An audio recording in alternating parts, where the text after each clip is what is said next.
I set out to create Captain Coleslaw Outdoors on YouTube to educate high school students on practical uses for life science content by offering insight into the understanding of consumptive outdoor recreation, which is highlighted by hunting, fishing, and foraging. My stage were the variety of ecosystems associated with Western Pennsylvania and its surrounding local opportunities to get outside. Whether it be for fun or food or adventure, the content brought to my viewers through the YouTube experience started as nothing more as an alternative means for online education during the COVID pandemic.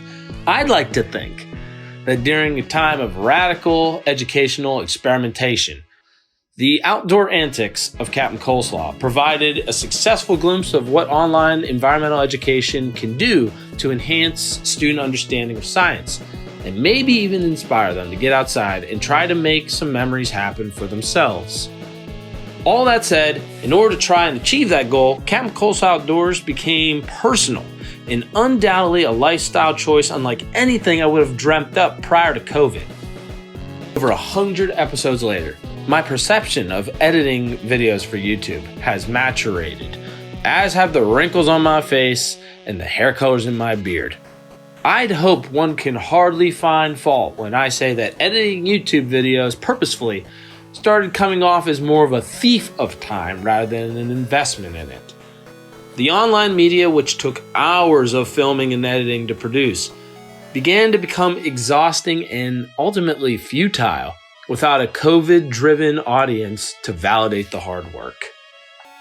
That is, until I figured out the reason I continued editing videos in the first place.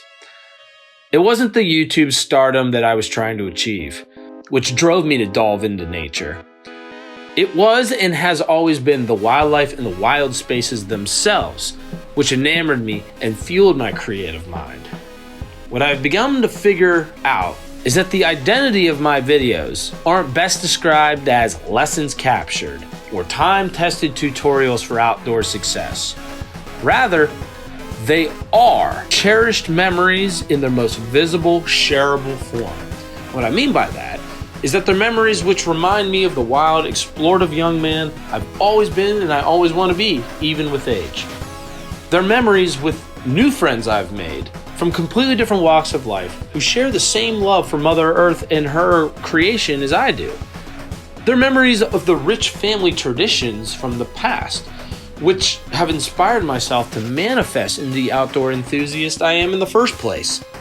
They're memories featuring up-close encounters with some of nature's most beautiful creatures and the ecological niches they've developed in an ever-evolving natural world. But best of all, they're memories which are unscripted, authentic, and shareable with you. So on this newest set of videos here on Captain Coleslaw Outdoors, we're keeping things simple. There is no lesson that I want you to particularly pull from this stuff. There's no big incentive for making videos. It's just because I love being outdoors and I want to make sure I share these stories with you while we can and while we can do it together, whether you're here on the screen with me or in your living room watching at home. So welcome to a new vision for Captain Coleslaw Outdoors. Simple stories from the natural world. Just stories of man and nature together.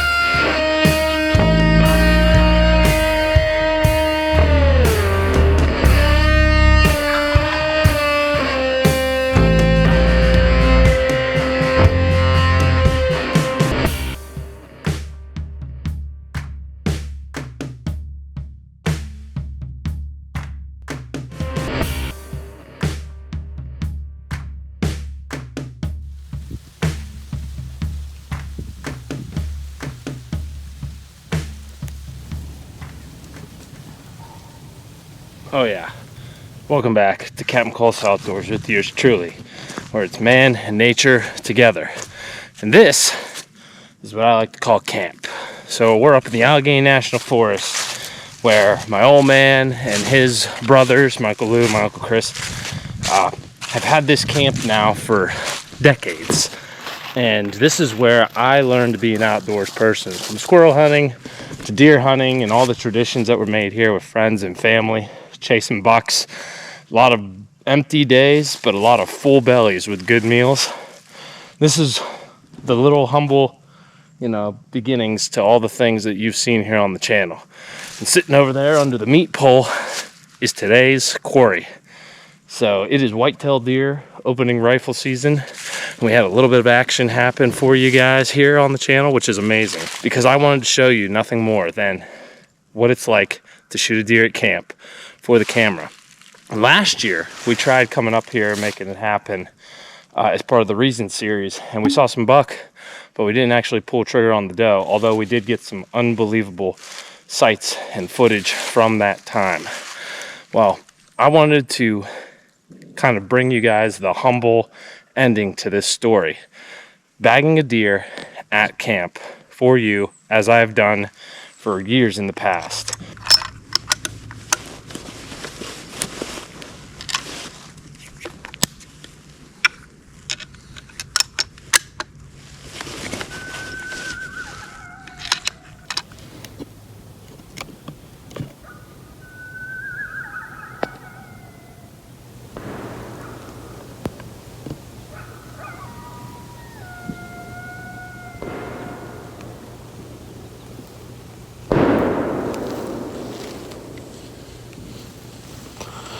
So there's a fair amount of shooting going on right now. Deer are starting to get back to their bedding areas, and people are letting them have it. Now, we're hunting this finger of woods between these camps, but we're looking over a big bowl down below us, where there's bedding on the backside of this entire bowl down below. So any movement of this basin, as deer try to get into that thicket, or if they get driven out of it, we should be able to see them pretty well. But there's a lot of squirrels making a lot of noise. It's got me tripping, trying to keep it straight in my head. So if a deer comes running through here, it's gonna sound like an atom bomb just blew this woods up. So I'm just gonna put the camera down because it's pretty thick through here. A lot of small limbs, small oaks, beech trees, hickories, some cherry. So if something does come through here, I gotta be ready to whack it if we want to get this done.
Does actually came through here, a doe and a fawn.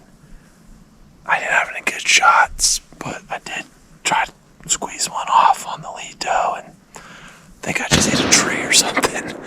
So I don't have any of that other than the shot to show you. But there's shooting going on all around, and we're just hoping that these deer are going to get pushed to us from wherever they may be. But beautiful morning, the sun's starting to come out. So when that pressure gets high and there's a lot of shadows in the woods, it actually gets really hard to see and shoot. I'm just hoping that another chance at a doe happens here before like 10 o'clock. That'll give me plenty of time to get my bearings together, get it out of here before nightfall.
Wow.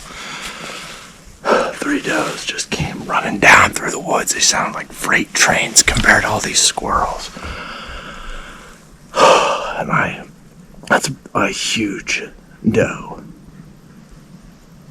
And she went down literally right there.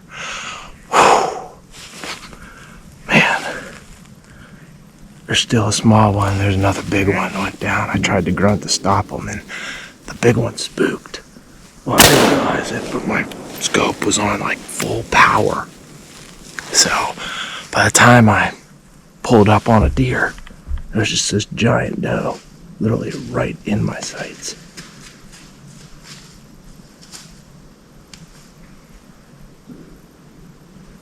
But it all worked out.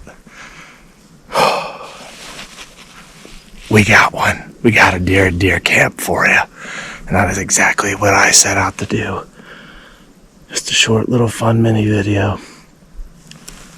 I must have hit her high because she went down and did not, function more after that. I mean, she kicked a little bit, but I think she's dead right now. So I'm just going to slowly pack up all my stuff. We'll walk over to her and go retrieve our prize.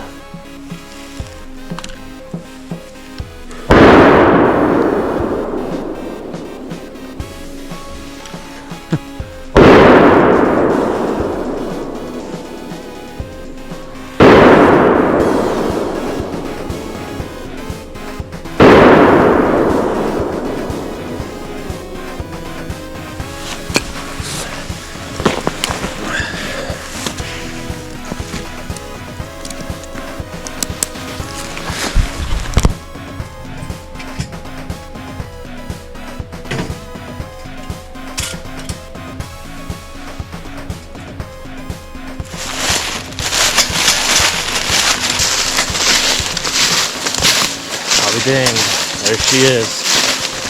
There ain't nothing small about this deer. She's deep. thing's a dang horse.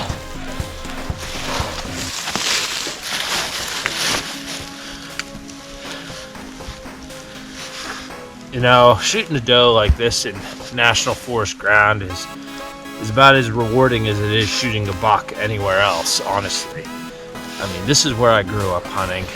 This is where I learned about all these other interests and passions that I had from an outdoor perspective, which ultimately has allowed us to get to where we are today, bringing you this content.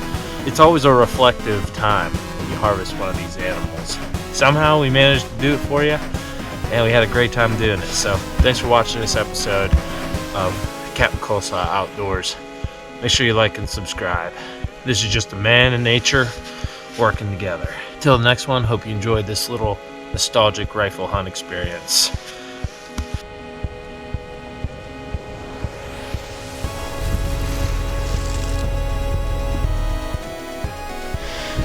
So apparently my dad just came into camp. I had no idea. He's got a freaking 9-point in here. Holy cow, he does have a 9-point in here.